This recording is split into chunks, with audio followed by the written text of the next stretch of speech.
So I've been wondering now, as a call to action, what role journalism has to sort of take this to the next level. Because if it's being informing, we've done the informing bit. I have in mind, for example, these, I forget where the president had gone to, and there were hashtags about, again, the same thing about lending money to Kenya. I think it was quite embarrassing. I don't remember which country it was in, or what event he was probably addressing online, an online forum. And then these hashtags kept, So I don't know now whether it means we need to start putting pressure on the likes of the World Bank offices here, the likes of the Chinese embassy, the likes of the British, so that we now compel action with our journalism, so that, because even the common man, I'm wondering what are they able to do?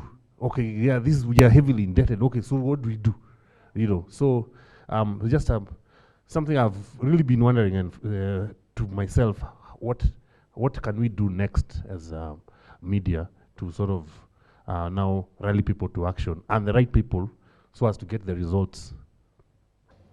We can't keep hyping only one side of the story, that Kenya has this many shillings owing and these many scandals. What about the flip side? What can we do as citizens about where we are? That would be democratizing debt.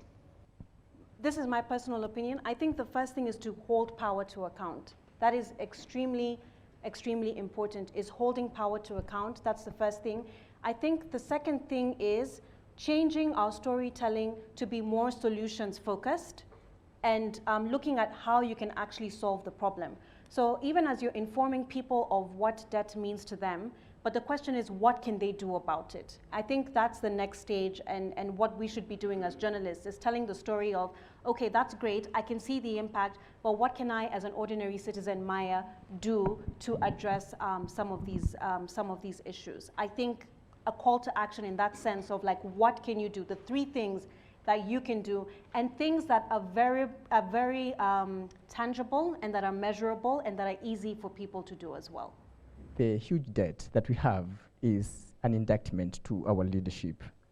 And we need more partnership, media and civil society and other organizations, including the academia, just try to break down some of these reports to understand that in a particular financial year, this was the budget for this particular county, and these were the priority, these were the projects that were supposed just to be implemented, and then a follow-up to see whether those projects really met the standards, because there's a yardstick, and whether we really feel like they are really serving the interest of the people, or maybe the leaders who are really initiating projects that are really, serving their own interest.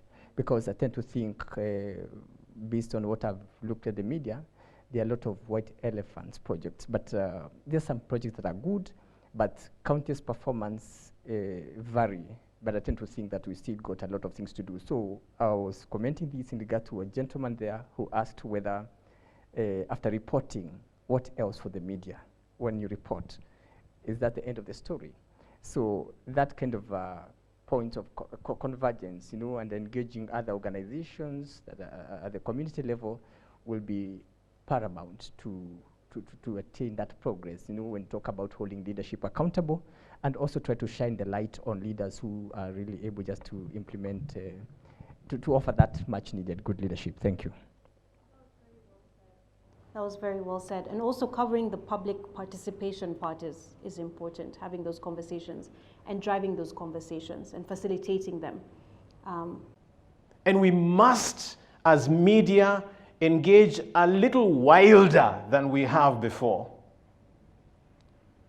because we are the only hope for the democratization